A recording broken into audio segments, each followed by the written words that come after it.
Good morning everybody and welcome back into another video where today we have something in real life build. Some of you may recognize this already, but this is the real life version of Z009, the Master Sword Pedestal from The Legend of Zelda Breath of the Wild, and of course a custom set showcase wave 1 here on the channel. Back a long time ago, of course, I made this as a custom set, and I'm pleased to report that now here in real life, we're going to be taking a look up close and explain if the model worked or not when I translated it from digital to physical. Always an interesting question, as well as doing a step-by-step build guide for you guys here on the channel. However, if you'd want a version with a parts list, and of course without my voice, I'd head over to rebrickable.com on octane thermoplastic, as is linked in the description, where you'll find this along with a selection of some of my other Zelda mocks, and more are coming all the time whenever I get a chance to work on them. But here is the newest edition. So as mentioned, this is where we have our Breath of the Wild Link figure, who was featured in the previous video, of course, co-designed between me and Hylian choosing the best photos, but I just chose to bring him in here to show you, of course, the pedestal. As I said, this is loosely based off the Korok Forest version from Breath of the Wild. However, I chose to go with a light and dark bluish grey design instead of the more popular tan and dark tan version. Here's a couple of little details as we go around. Of course, the rockwork surrounded by the three main pillars that sort of support this main platform. You can see we've got a Triforce symbol there around the Master Sword, of course, whereas the main pedestal is a main triangle. We have some Silent Princess flowers, as well as a stone and cobbled path using some interesting building techniques that, of course, you will see as we build this up later on. Variety of flowers, and of course there's a couple of different combinations. The instructions will only offer you one of them, and there's lots of room for customization or expansion upon this idea. The main pedestal is, of course, the point of interest. Only one play feature to really translate, of course, and that is the pulling of the Master Sword.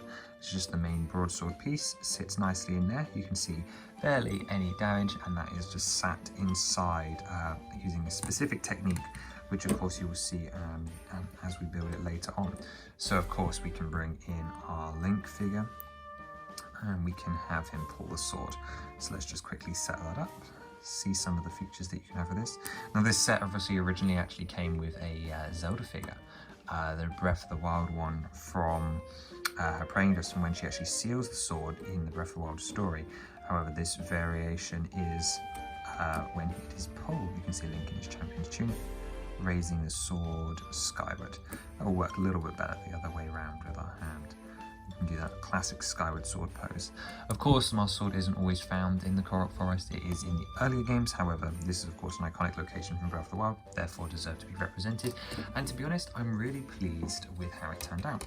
The translation from digital to physical model went almost without hitch, apart from a couple of differences that needed to be made to the base for a little bit of support on these edge plates to make them more secure. And as you can see, all very sturdy, all very easy to build, and of course some alterations to how the Master Sword was added when I changed which piece was going to be represented Master Sword. But otherwise, the smoothest transition to a physical model we've had outside of Monk Maz Kosha. For those of you unaware, the King of Red Lions and Loftwing did not translate so well the first time. Beyond that, as mentioned, there's some interesting techniques made up of some rounded plates and tiles all around here, leading up a sort of steps. You can see it steps up on the terrain. You've even got a step built using the snot technique, and it's got some interesting overlaps to show some worn down steps that appear all the way around inside. Overall, this is an interesting build to do for Lego Zelda, one because of its iconic nature, but also because in the Elite Deku Tree, we'll be actually seeing this in a completely different colour scheme, so it'll be interesting to compare. And I'm glad to have this semi-permanently built and at least another version of it existing, so that I can see what it looks like. Some interesting techniques, of course, we'll see as we build through, which we're going to jump into in just a moment. The last thing I wanted to mention is just how good it felt. It felt like a nice small model to put together. It's only about 100 and something pieces, so really, really simple. But I talk about how sets have unique colour profiles, and this is one of those that I felt good about. When I saw the pieces on the floor, I was like, yeah, this feels good, this feels right.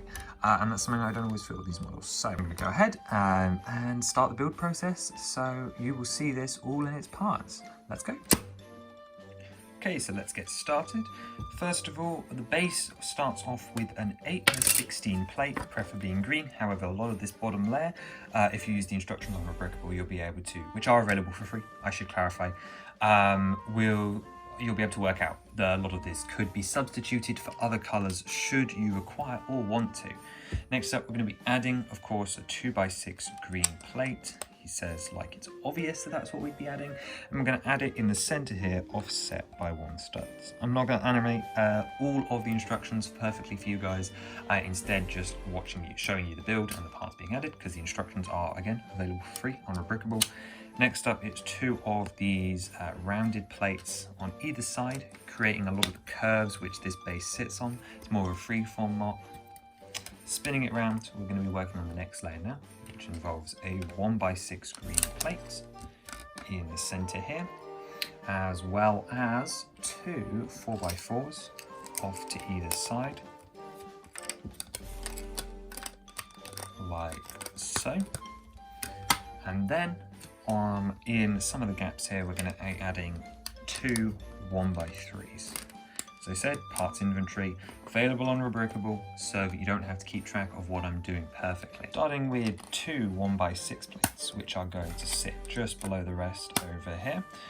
We're then going to add another 2x6 in the middle coming down, and then more big ground green plates that are going to fill up our corners here. And those indents are intentional, of course, and you'll also notice large amounts of overhangs. We'll be fixing that momentarily. We've got to fill it in the middle though. I would recommend doing this with 2 2x3 tiles, as you can see, and as we'll be shown in the instructions. However, I was running a little short on parts, so I'm going to have to do some substitution in the form of a 1x4 and 2 1x2s. Not ideal, but just fill in the whole gap. Next up, we're going to flip it over, and on this edge here where there's an overlap, we're going to place 2 4x4 corner plates, and then we're going to start creating the unique shapes by placing another 4x4 corner plate here, and a 3x3 green plate, again bottom layer, so it could be substituted with a 1 stud gap here just to bridge this gap and make it more secure. Over on this side, we're going to place a green plate here with 1 studs gap. That's a lie, with 2 studs gap, and then a 1x4 plate on top. Still, you'll notice it's a little bit insecure for now. We're going to continue this patterning as we go upwards, covering up the hole that is here with a 3x3, and finishing off the corner at the top with a 4x4 that lines up flat with the edge. On the other side, we have something slightly different. We're going to have a 2x4 here with a 4x4 corner plate on top. Notice how there's a 1 stud gap here. Then flipping it over, orientating so that this part's at the top here, like this.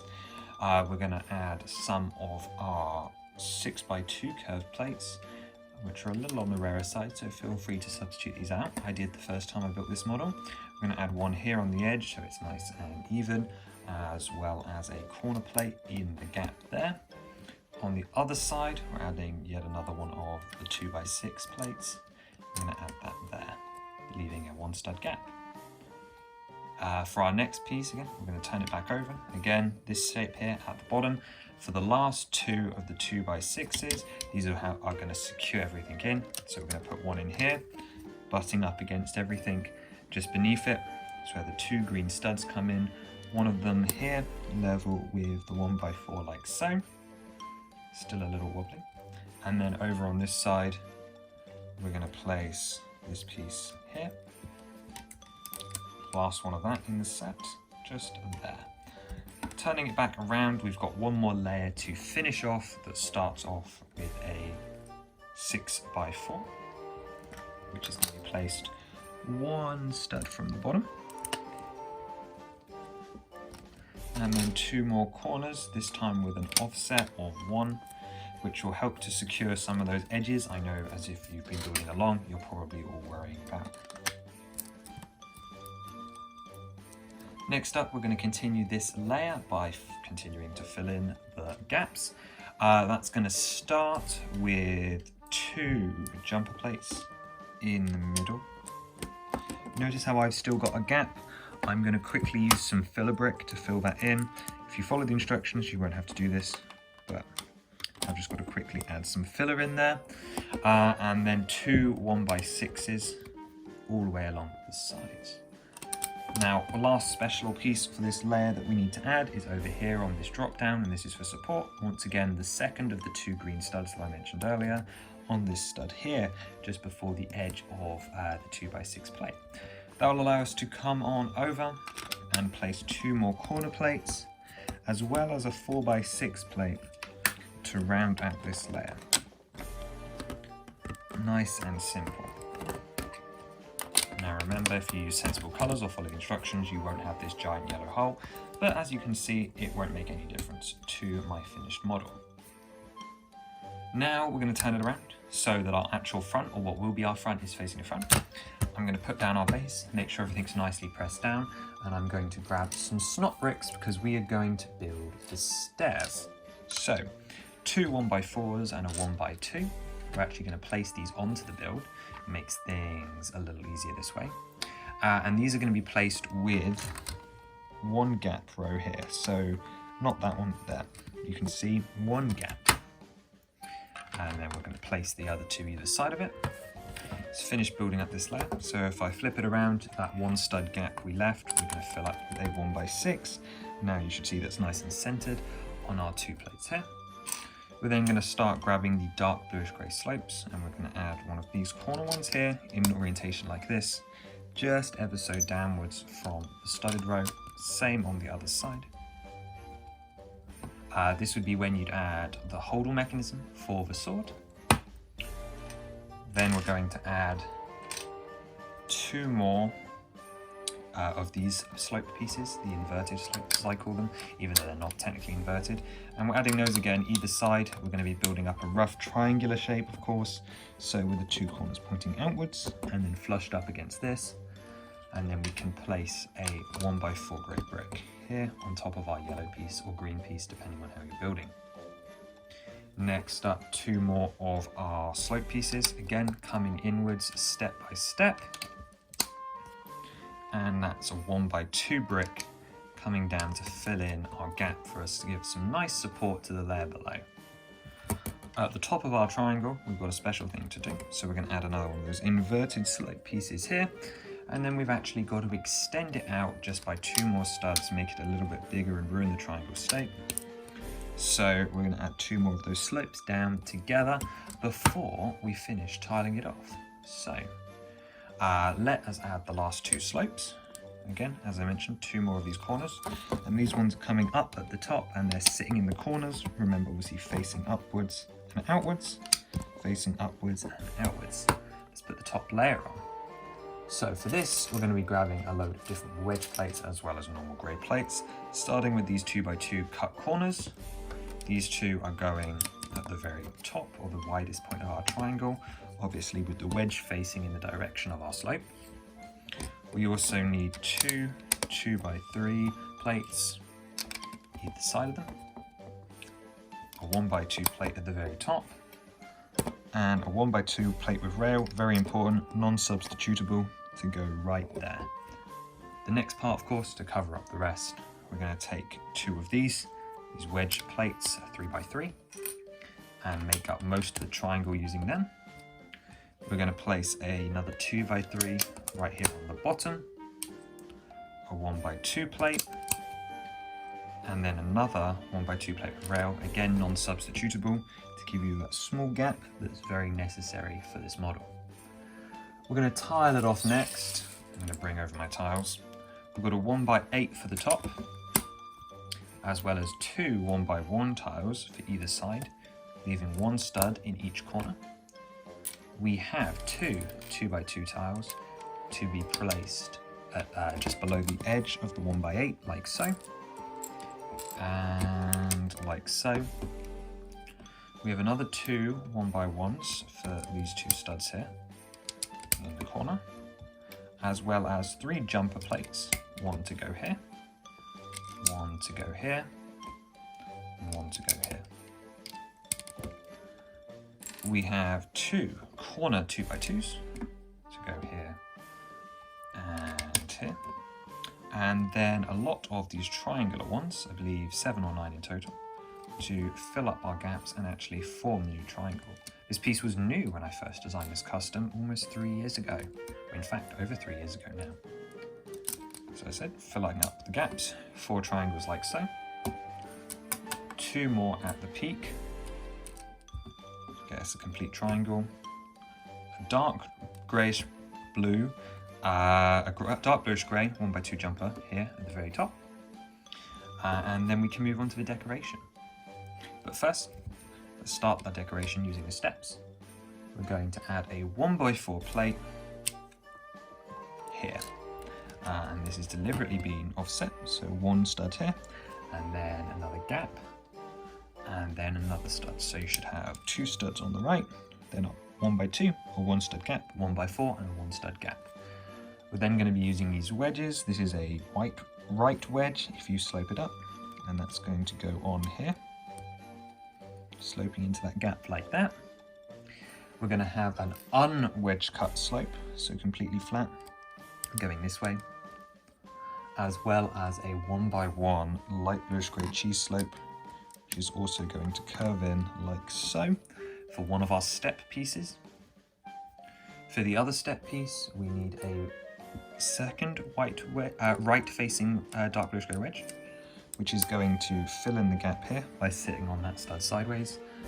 A 1x1 dark bluish grey tile, a 1x1 light bluish grey plate, and then another rightward facing slope to also sit on this side going upwards to complete our sloped look. With the built-in step done, we're going to add the Triforce. This is done in the opposite direction to the triangle, using the stud at the tip underneath to go here, and then the same on the other 2 ones here to create the full trifecta. On the 2 remaining corners where we have those 2 empty studs, we're adding 2 of these 1x2 rounded plates. And we're adding those at about 45-degree angles, basically following the lines of the slopes and the plates beneath them. Next up, we're going to build the rest of the steps. That's going to start by grabbing 2 1x4 plates, and literally the very row of studs below the slope, we're going to add 1 here.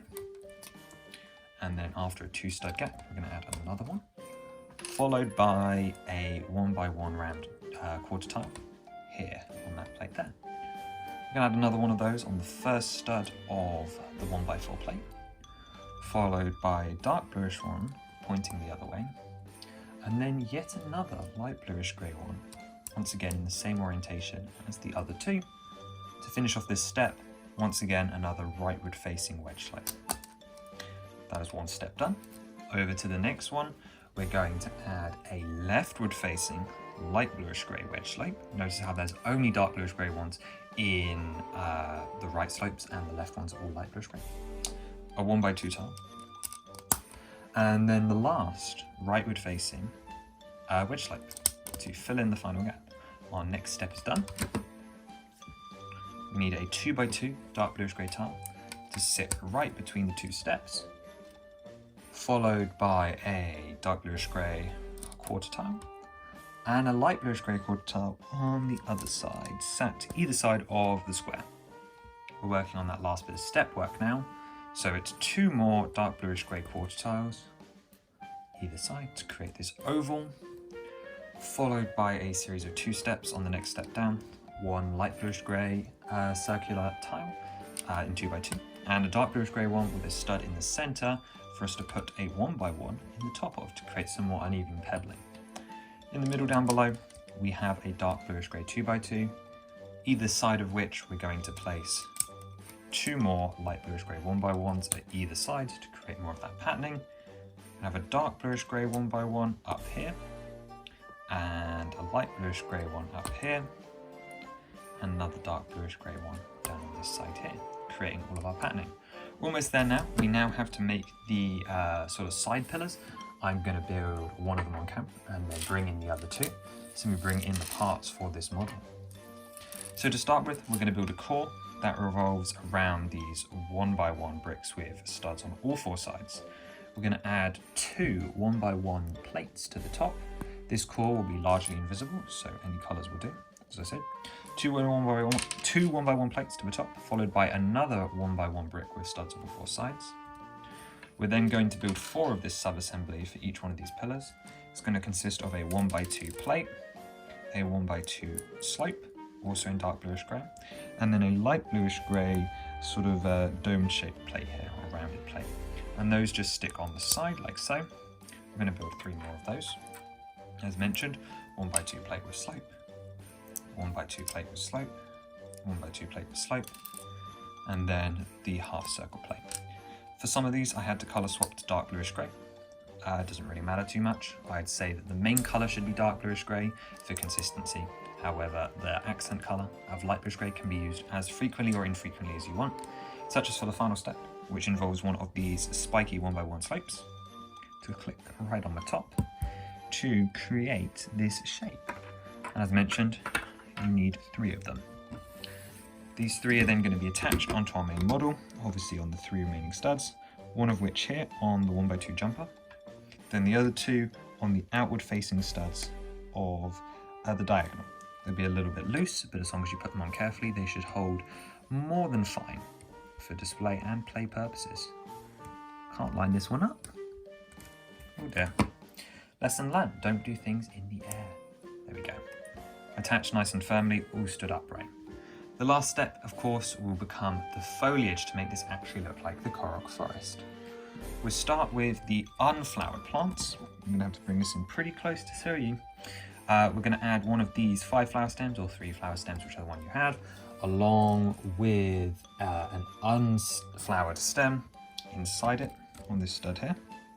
We're going to be adding some of the 3 leaf pieces here. Don't worry about that, I'll bring it back later.